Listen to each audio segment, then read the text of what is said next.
Bonjour à tous, Dimitri, CryptoParadise.consulting. Je vous retrouve aujourd'hui pour la vidéo hebdomadaire concernant Celsius. Quoi de neuf chez Celsius en ce 5 mai 2021? Donc un petit horizon rapide de ce qui a été dit lors de la dernière intervention d'Alex Mashinsky, fondateur de Celsius, lors de sa dernière intervention de vendredi dernier, le 30 avril. Mais avant de commencer, je voulais faire une annonce et vous partager le fait qu'à partir d'aujourd'hui, je souhaite ajouter à ces vidéos hebdo une interview. En fait, ce que je souhaite faire, c'est qu'on connaisse un petit peu mieux la communauté Celsius française, en tout cas francophone, dirons-nous, pas française, excusez-moi, francophone. Et pour cela, je souhaite à chacune de mes interventions hebdomadaires pouvoir effectuer une interview de l'un d'entre vous, qui évidemment le souhaite. Et pour cela, rien de plus facile, il suffit de m'envoyer un petit message directement en cliquant sur les commentaires de ma chaîne YouTube. Je les ai très rapidement. Et si vous êtes intéressé pour intervenir dans cette vidéo, l'idée c'est de faire quelque chose de très rapide, mais simplement savoir qui vous êtes, et puis quelques questions que je poserai et qui seront à peu près identiques chaque semaine sur comment vous êtes rentré chez Celsius, comment vous avez découvert Celsius, et quels sont vos objectifs par rapport à ça. Voilà, donc ceci étant dit, donc n'hésitez pas surtout à venir commenter et à me dire si vous êtes intéressé pour y participer. Je serai ravi de reprendre contact avec vous très rapidement sur ce sujet. Alors, concernant l'intervention de la semaine dernière, d'abord, Alex a parlé de la manipulation des marchés. Alors, c'était une intervention assez intéressante, car ce qu'il a rappelé, c'est que l'ancien directeur de la SEC, vous savez, la Security and Exchange Commission, qui est l'équivalent de la commission des opérations de bourse française, bon, maintenant il a changé et c'est devenu quelqu'un de plutôt crypto-amical depuis la nomination du nouveau directeur par Joe Biden. Mais celui qui précédait était très anti-crypto et ne cessait de répéter que s'il refusait qu'il y ait un ETF Bitcoin sur les marchés américains, c'est parce qu'il considérait le marché du Bitcoin comme étant manipulé. Alors comme chacun sait, et Alex s'est amusé à le rappeler, bien entendu, et là je le dis de façon très ironique, bien entendu, les marchés traditionnels avec les injections permanentes de liquidités, la Federal Reserve qui se permet d'être longue et donc d'investir sur les actions, sur les bons du trésor, etc. Bien sûr, ça, c'est pas manipulé du tout. Et comme on le sait, le Bitcoin, lui, est très manipulé. Donc, c'est hilarant d'avoir ce genre de narratif. Et Alex s'est empressé de dire que lui pensait évidemment tout le contraire de ce que pensait cet ancien directeur de la SEC, et que c'est rigoureusement l'inverse, et que les marchés décentralisés, et notamment, il a donné l'exemple d'Uniswap, mais PancakeSwap, c'est pareil pour la Binance Smart Chain, sont des marchés qui sont totalement non manipulés.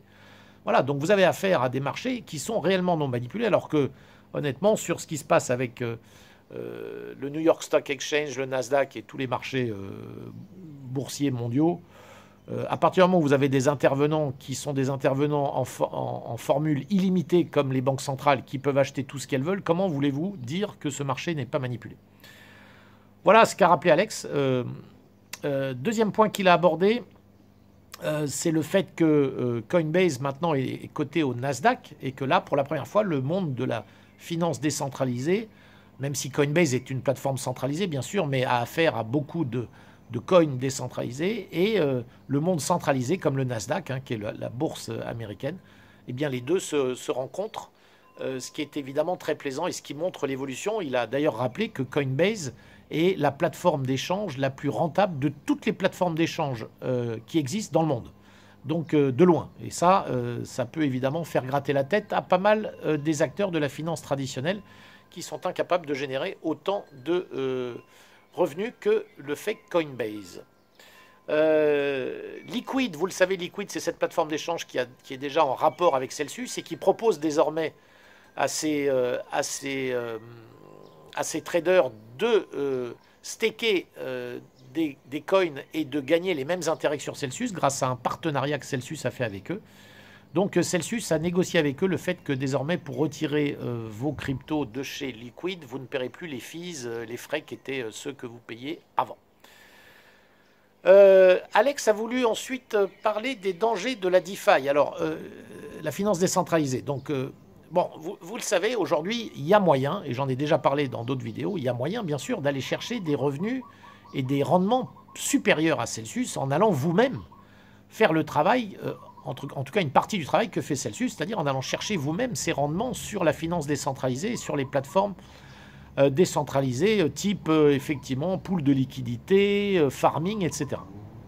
Alors il a voulu rappeler les dangers de cela, que bien sûr je vous rappelle également, qui sont que vous avez affaire quand même lorsque vous faites cela, non seulement à des dangers du fait que si vous cumulez tous les frais que vous perdez lorsque vous swappez, notamment sur Ethereum, etc., à la fin, est-ce que vous avez vraiment autant d'intérêt que si vous les laissiez tranquilles chez Celsius sans que vous ayez rien à faire? C'est une chose. Mais la deuxième chose, c'est que vous allez passer beaucoup de temps et en plus, vous prenez des risques au niveau des smart contracts. Donc lui, ce qu'il dit, c'est qu'à moins d'être un spécialiste et de l'audit des smart contracts, faites très attention à ce que vous faites avec votre argent dans ces plateformes purement décentralisées qui vous proposent aujourd'hui, effectivement, avec des plateformes de farming, des revenus qui sont parfois 2 fois, 3 fois, 4 fois supérieurs à ce que vous pourriez avoir chez Celsius. Donc, ce qu'il conseille à tout le moins, en tout cas, c'est de ne pas tout retirer de chez Celsius. Bon, vous vous doutez bien que s'il dit ça, il y a un intérêt, mais de garder, on va dire, une allocation et de répartir vos risques en choisissant peut-être un peu de Celsius et un peu de farming que vous faites vous-même. Voilà, moi, à titre personnel, je dirais qu'il n'a pas tort, évidemment, parce que je pense que c'est vrai qu'il y a des gros risques.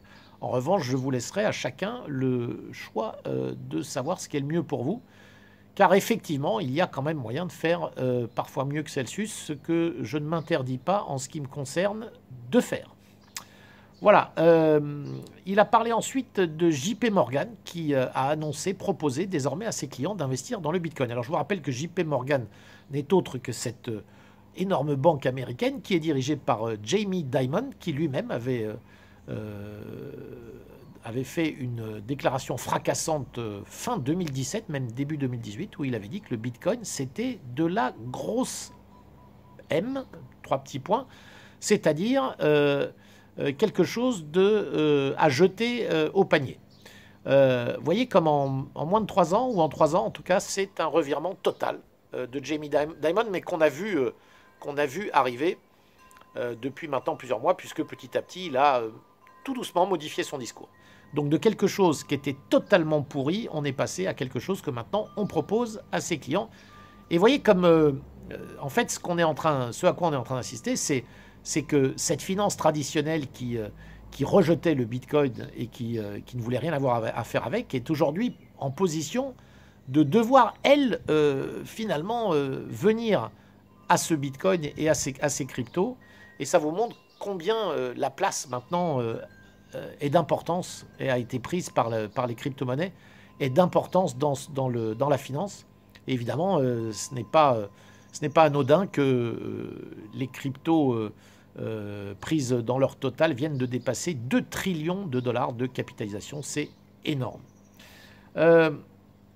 Il a ensuite rappelé et expliqué que les achats qui sont faits via l'application Celsius avec une carte de crédit, ce que peut-être certains d'entre vous font pour des sommes que je conseille ne pas être trop élevées. Hein. Lorsque les sommes sont très élevées, il vaut mieux passer par d'autres moyens.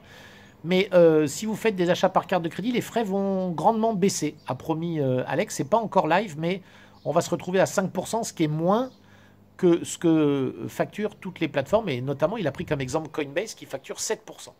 Et Alex promet que dans les 5% qui vont être facturés, ce ne sont que des frais qu'ils sont obligés de reporter, mais sur lesquels Celsius ne touche absolument rien du tout. 0 frais chez Celsius, vous le savez. Et dernier point, d'ici 45 jours,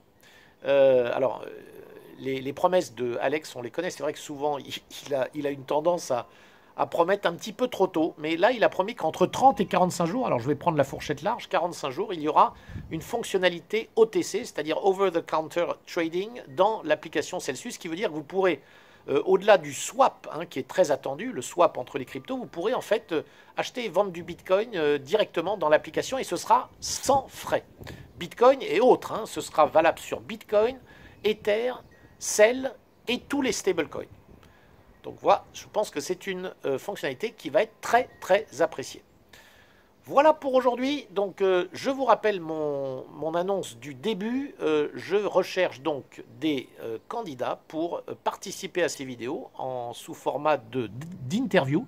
Et je recherche donc des Celsians, des personnes qui parmi vous ont ouvert récemment ou il y a longtemps un compte chez Celsius afin de plus approfondir, je dirais, qui sont les Celsians de la communauté francophone.